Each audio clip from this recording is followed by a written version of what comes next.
Hi, and welcome to the Melanated Wise Girl After Show. I'm your host, Tatyana, aka your digital Melanated Wise Girl, and this is a mini Percy Jackson podcast where we talk all things Percy Jackson.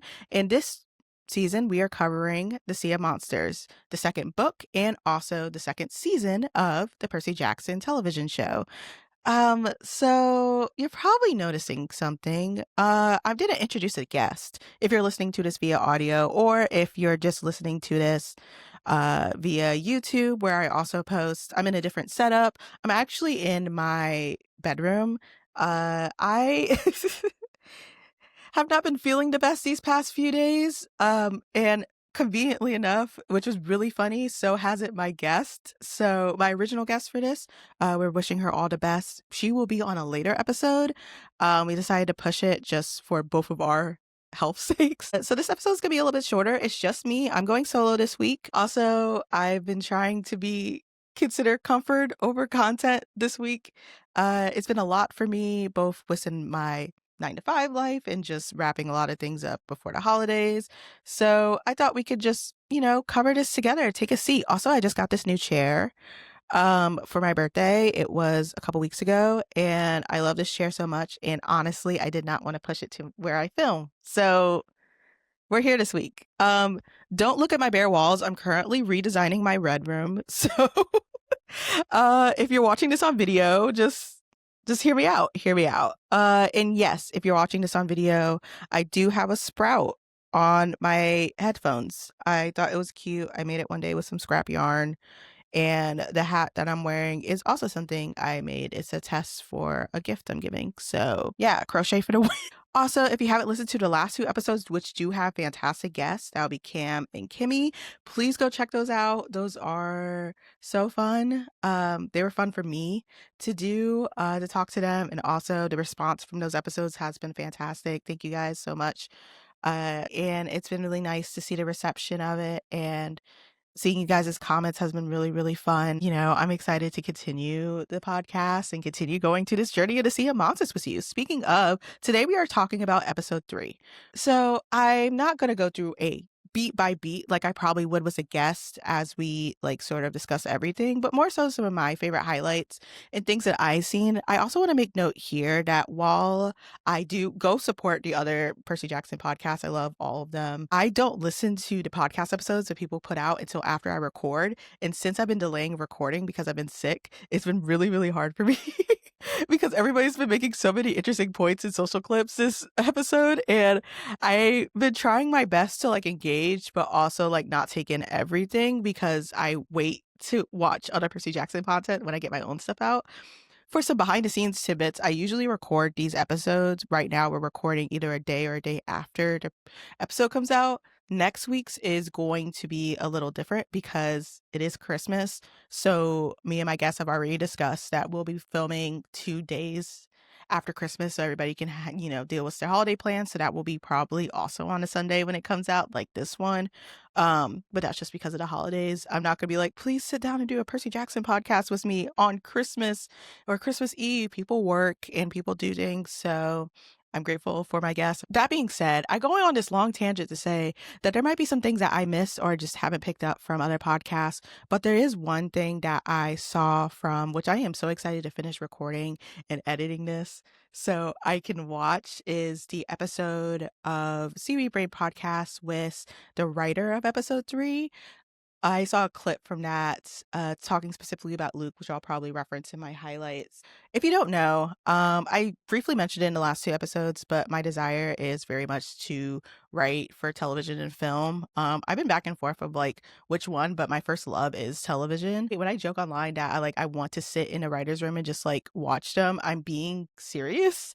I want to shadow a writer's room so bad. I haven't had the chance to do that. I'm very blessed with the things I've gotten to do in my time in the entertainment industry, particularly in my 9 to 5, but I don't work in a place that has narrative writers.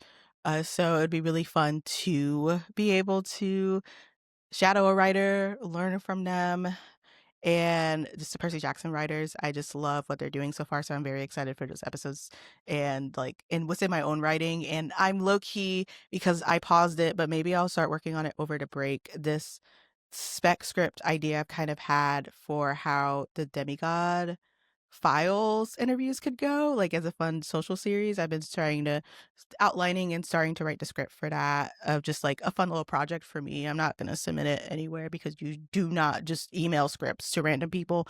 That is Writer 101. Have them ask you first. Do not just randomly email scripts to people. But yeah, speaking of that, let's go into this episode. I first want to talk about Clarisse. I have said this, especially in my last episode.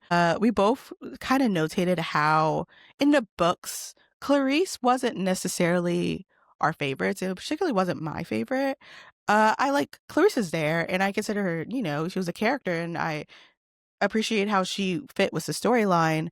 But I think particularly this season, I love how they're expanding on Clarisse's character. And if you know, you know, I'm not going to spoil the books. Also, if you hear noises, it's my cat running around because she has the zoomies right now. What I think I love about what the show's doing with the expansion of Clarisse is that we're really showcasing all the sides of her. And I think the actress, particularly Diora, is doing such a fantastic job of showcasing that.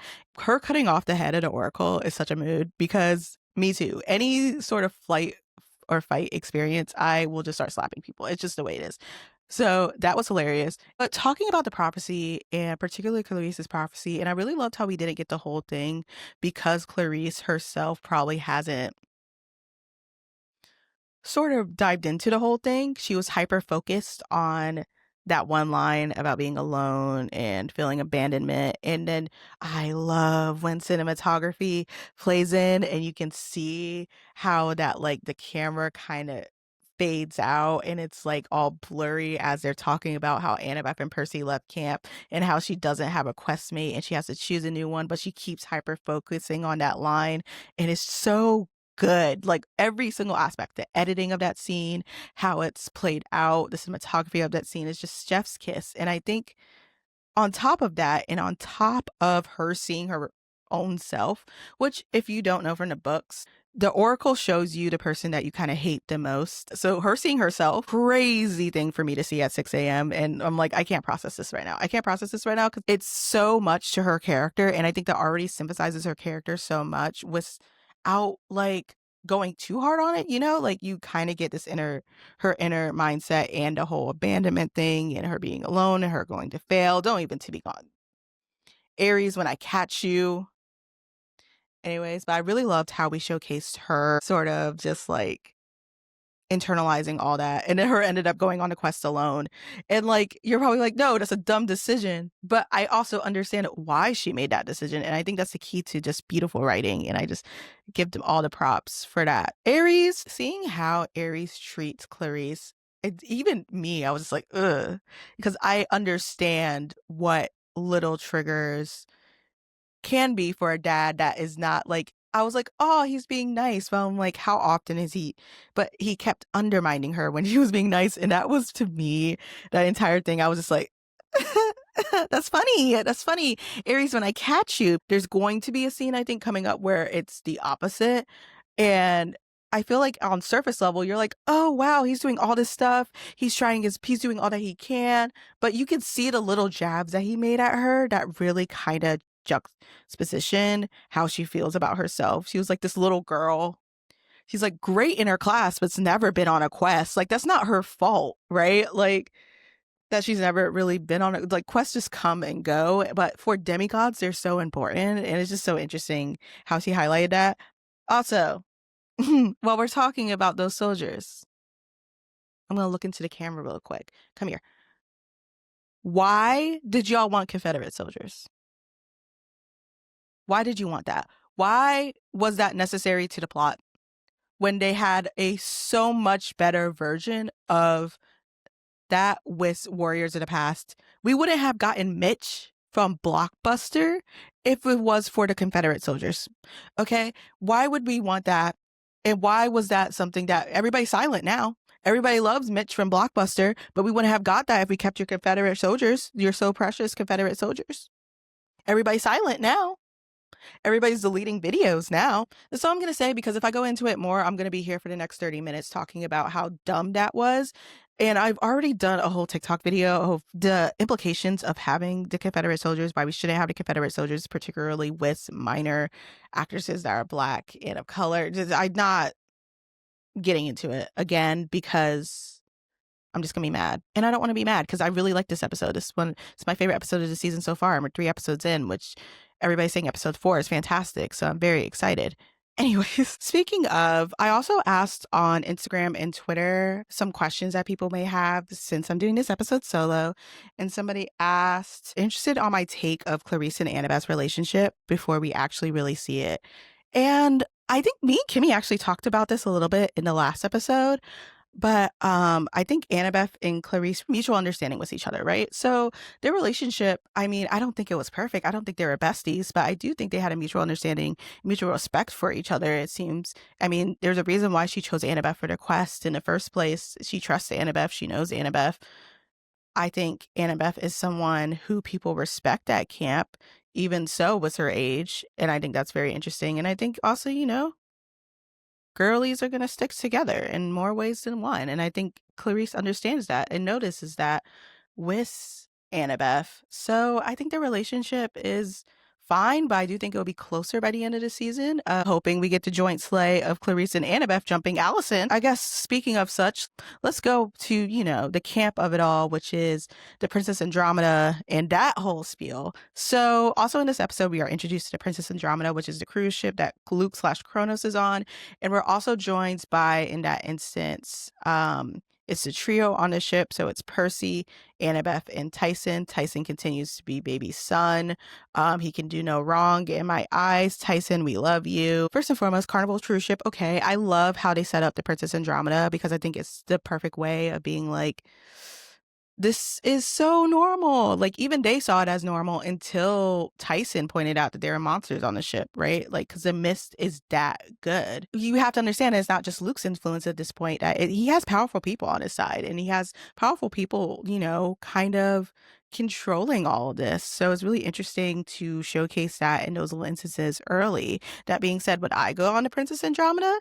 No, I've already been on 3 cruises in my life. I don't need to go on another one for a while. It's okay.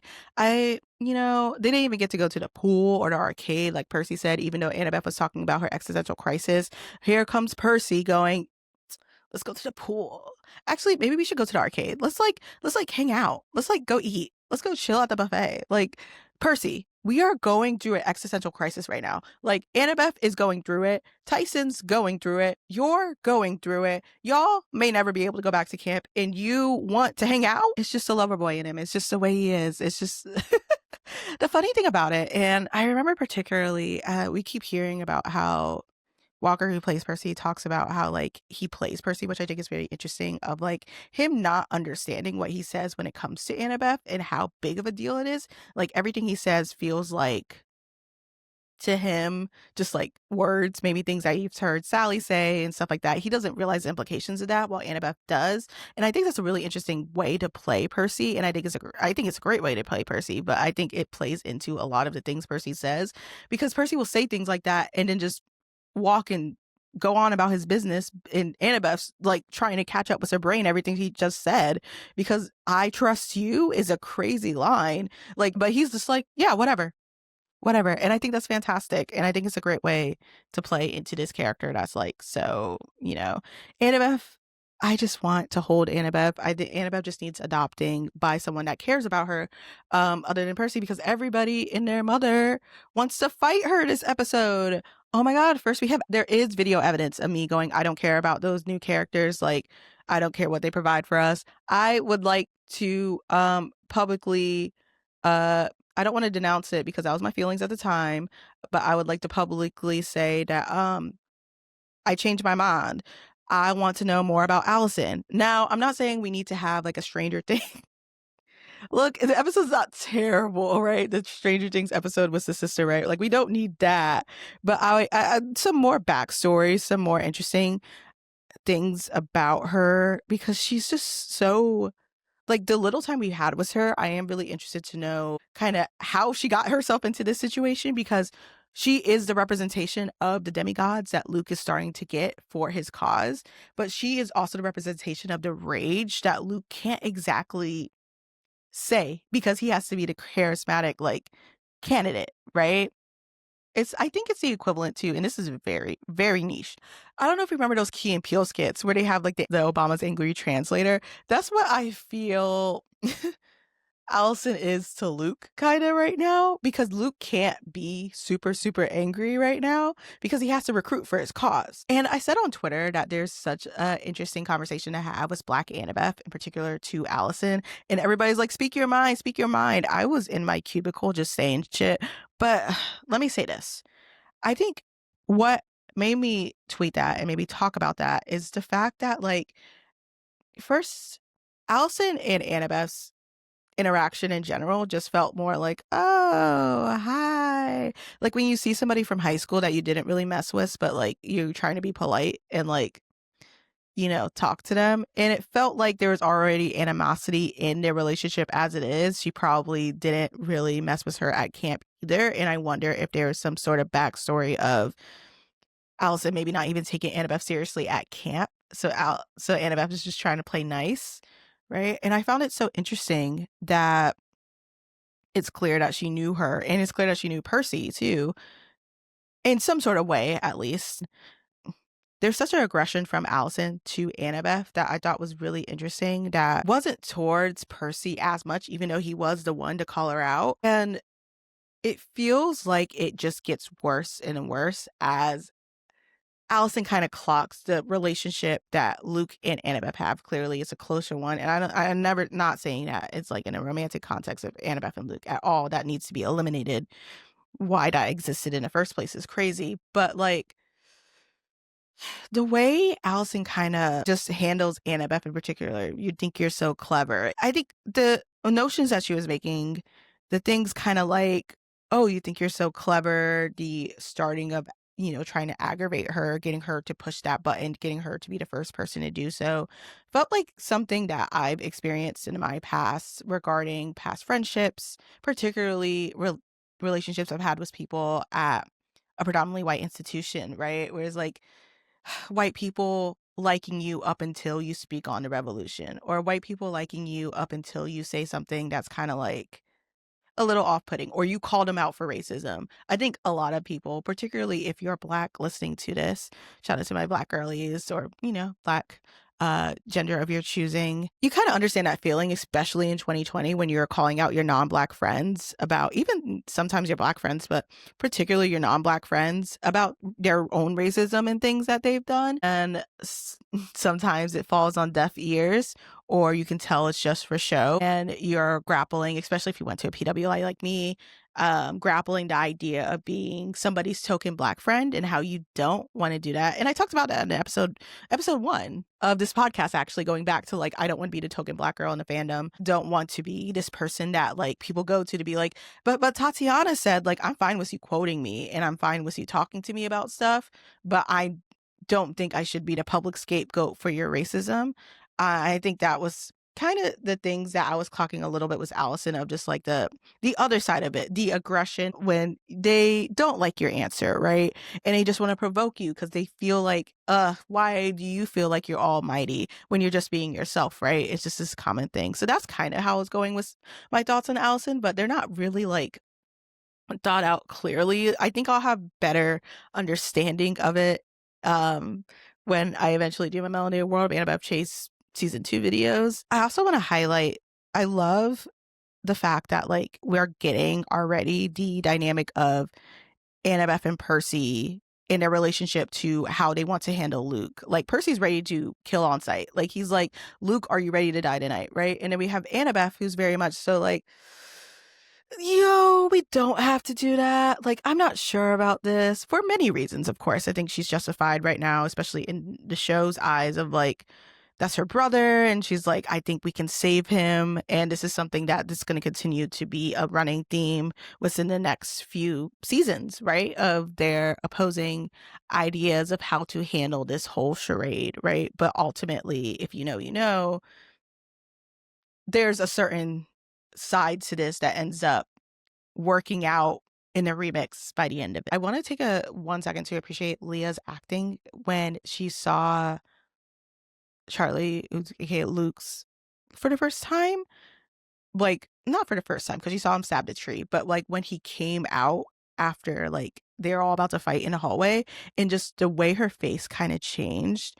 They're definitely the highlights of this episode. And I think a lot of people agree. Leah and Charlie's performances, particularly in that scene where they're arguing about the whole, you know, why are you doing this sort of mentality. And when Luke tells Annabeth, you didn't know her. And then his look of instant regret and Annabeth's look of just being taken back in the emotions, of all of like 5 emotions playing into it at once, was so it was so good. I think you felt Annabeth's pain, and I want to give all Annabeth's pain away and bring it to Luke and Hermes in particular.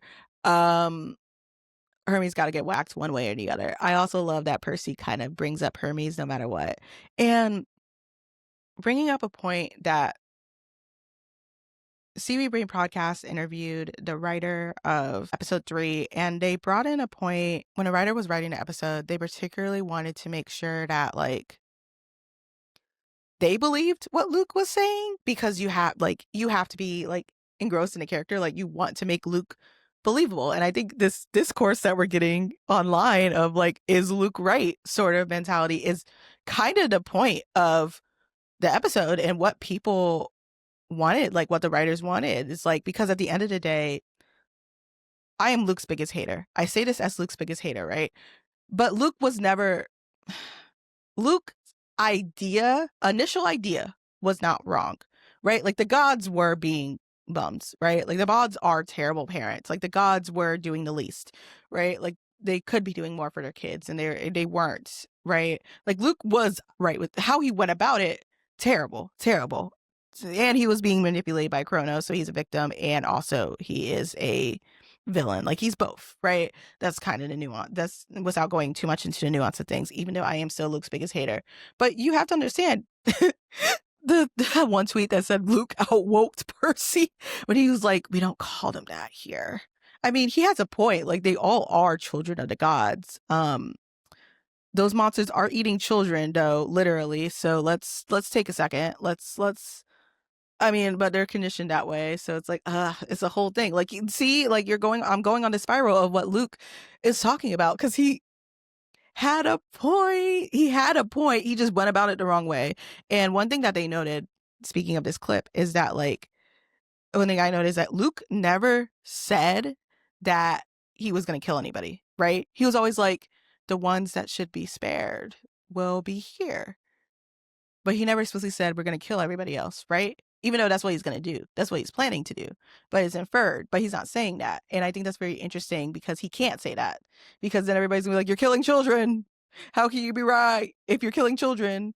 And that's why I think there's this debate online, particularly Twitter and TikTok, of like, well, Luke maybe is right. He has some points, because he didn't explicitly say he was killing children, which he is. But people don't know that yet, especially those who haven't read the books or know the backstory of it. So I think that's such brilliant writing and such interesting. I also want to give a huge shout out to Two's Wise Girls Pod. Both their hosts, Mandy and Shannon, submitted questions for this episode. Go follow them if you are really interested in classics and looking at Percy Jackson from a trauma healing lens. Particularly, I would go check out their podcast. They don't even know I'm going to do that shout out, but please go check it out. They're great friends of the pod. They both asked questions. One was just how I felt about Allison so far, which I've already answered.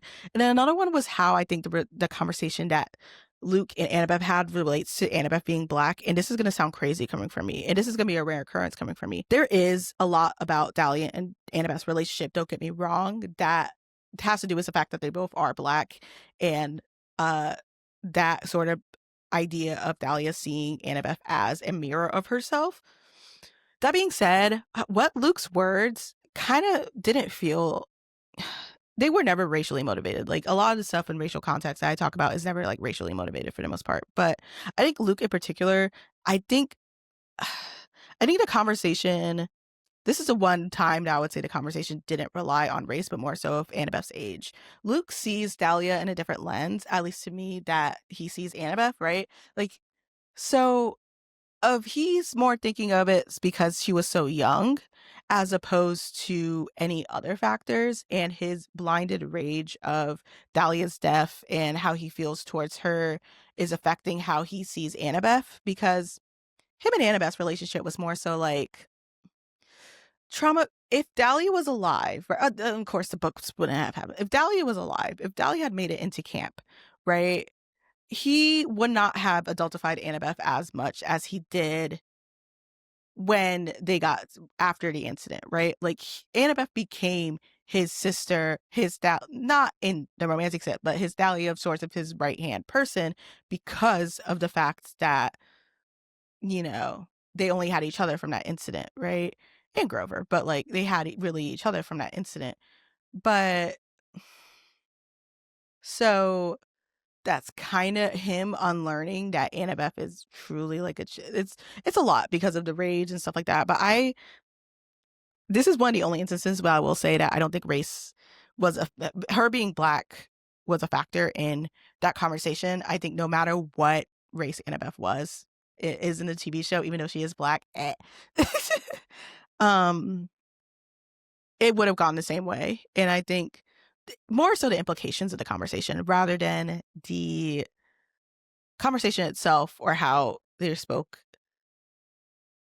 plays into that, right? I don't know if that makes sense. I don't know if anything I'm saying makes sense. I'm going to watch this all back and be like, I'm just saying rubbish, right? Like people are going to be like, what is she talking about? Because that's how I feel when I do solo podcasts. Even when I do interview podcasts, when I'm like going back, I'm like, I don't know, fam. I don't know. I'd just be talking. I'd just be saying things, and I'm not sure if this sounds good or not. I think overall, their relationship is going to be so interesting to see, particularly because that Luke shippers, we up so much next episode. We're up so much.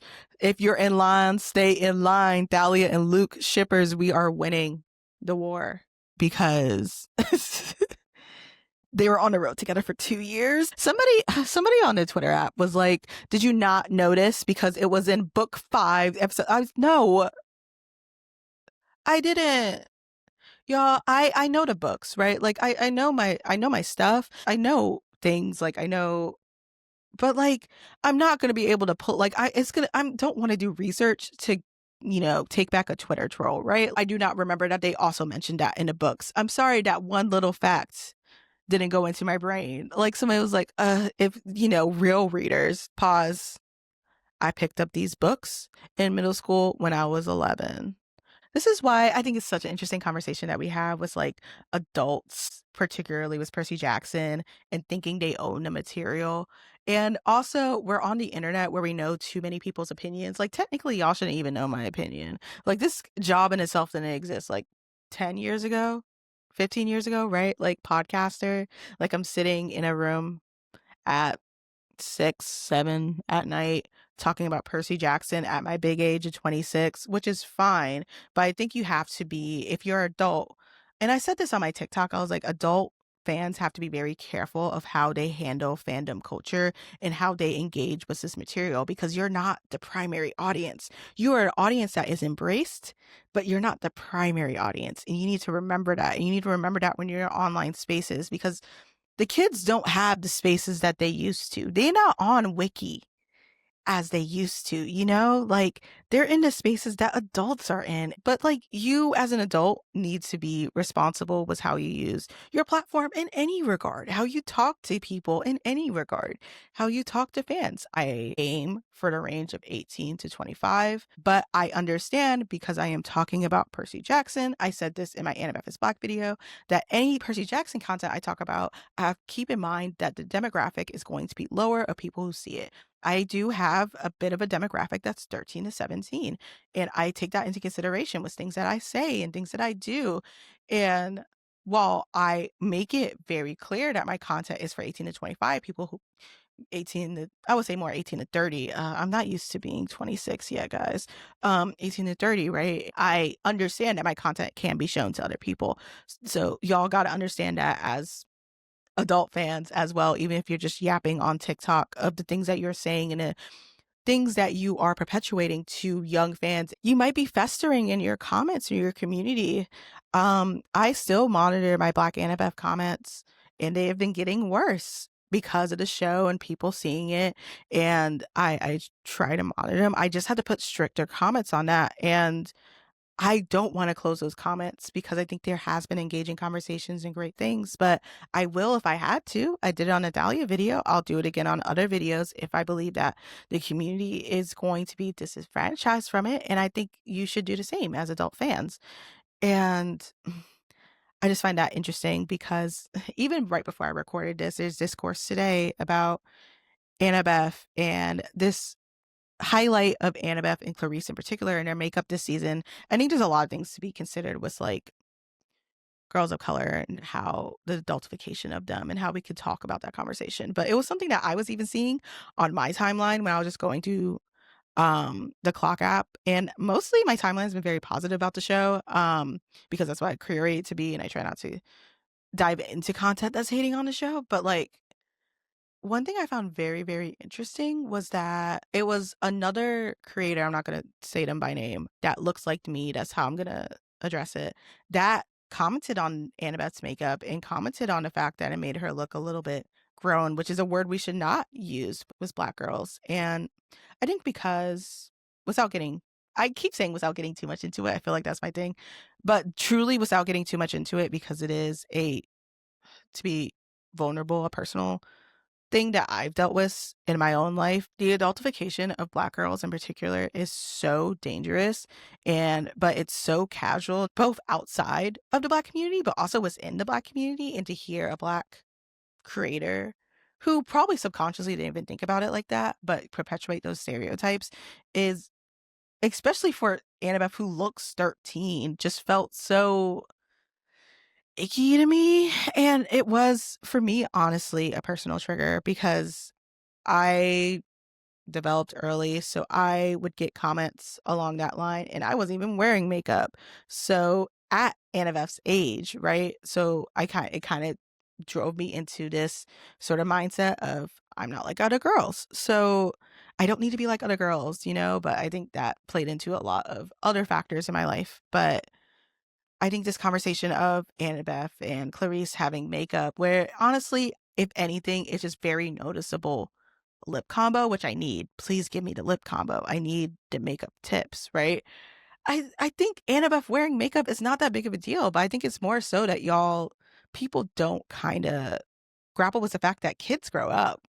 It's the whole conversation of the kids are too old or whatever. Your kids grow up, right? Like, Black girls eventually have to grow up, but like, she's not really grown up. 13-year-olds are, messing around with makeup and figuring out their style. And like, Annabeth's style, particularly episode 1 and 2, was really cool to see outside of her camp attire, because like, she's developing this style that honestly someone pointed out is very similar to Dahlia's style. And I really love that for her. And I love that she's starting to become herself, and we're seeing it visually on screen as opposed to imagining it in a book. So I think for a lot of people, this is their first time really grappling with the fact that these kids grow up as these books go on, because you have their same face kind of stuck in their head, or your self-insert of yourself stuck in their head, right? Realize if you're watching the visual, look, it looks like I just have my fupa is showing, and I need y'all to just know that fupa rights exists, but I'm insecure about it, so don't say anything. Just let me live.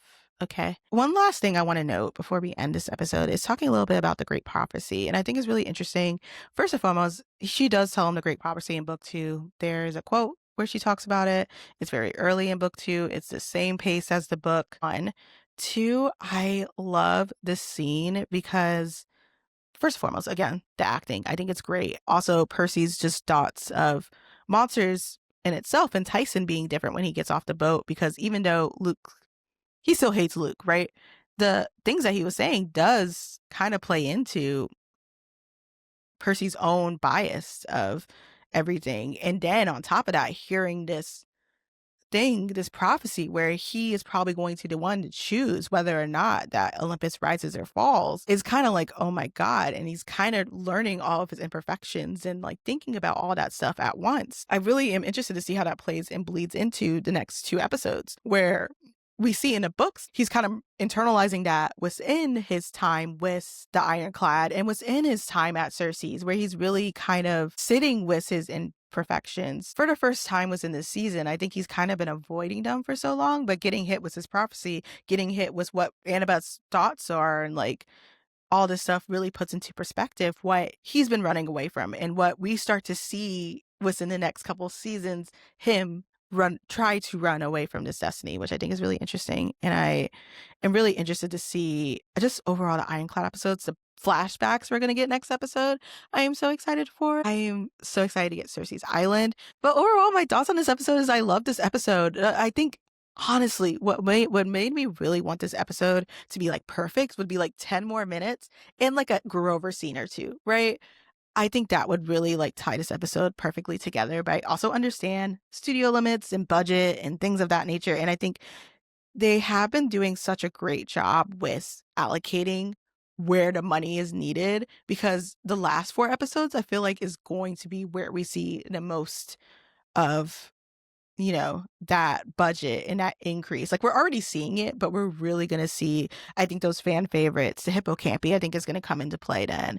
I think we're going to see more of those things that people want to see. And I'm so excited to see how they tie in. Like, I'm so excited for what's to come with this season. And I'm really interested to hear your thoughts as well. I want to, before we go, there was one more question that somebody had for me that I want to answer. What is your Camp Half-Blood cabin and your weapon?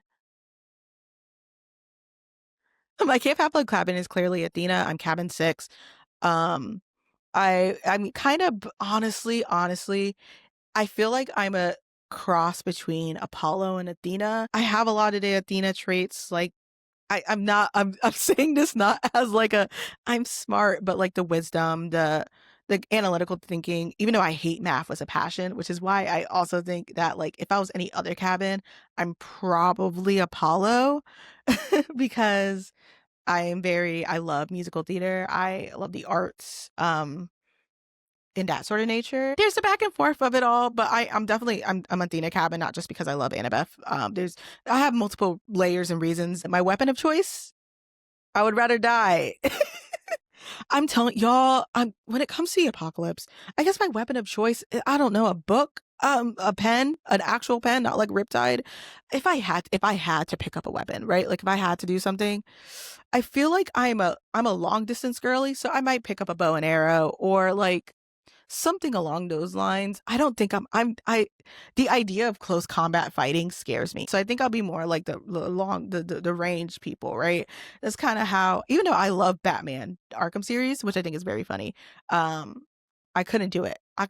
Right? But I think I'm a long distance girly. I think I'm an Allison. I'm sorry. I do think I would be a bow and arrow girly in the back being like, I got y'all from over there, or I'm dead. Or I'm in the command center. You know what? I am the historian. I am writing everything down. I'm like, I'm going to make note of this. I'm going to get back to you. I'm going to draw up the battle plan for you. I'm in the command center. I'm evaluating things. Or I'm on the medical team. I'm the Apollo kid on the Athena kid who's coordinating the medical team. I can't. I'm sorry. Weapon. I just got into an existential crisis. And I think was well, and this episode, this very chaotic, I think this is the most chaotic episode I've had yet. I guess to wrap this up, thank you guys so much for watching. If you made it this far, oh my God, you must truly, you love me. Thanks. I appreciate it so heavily. I don't think you guys realize it. Thank you for 750 subscribers on the YouTube channel and for 100 listens on Spotify for the podcast. I appreciate it so much. This is a passion project of mine. I'm so excited for more episodes since you finished out the season with you guys. Let me know what your favorite moment so far of the season has been in the comments below. Let me know if you want to follow me on all the places. I am Melanated Wise Girl, except Twitter. I'm just Melon Wise Girl because of character limit. If you like this podcast, you can rate this podcast if you'd like. You can listen to it everywhere where you can stream podcasts. You can subscribe to Melanated Wise Girl on YouTube or subscribe to the podcast on podcast platforms if you want to keep up to date for when I release episodes. Because as we can see, I've been a little sporadic, but they've been coming out. And that is the key. They have been coming out, and that's a win. With that being said, I hope you have a great rest of your day, night, or whatever you're listening to this podcast. And I'll see you in the next one. Bye.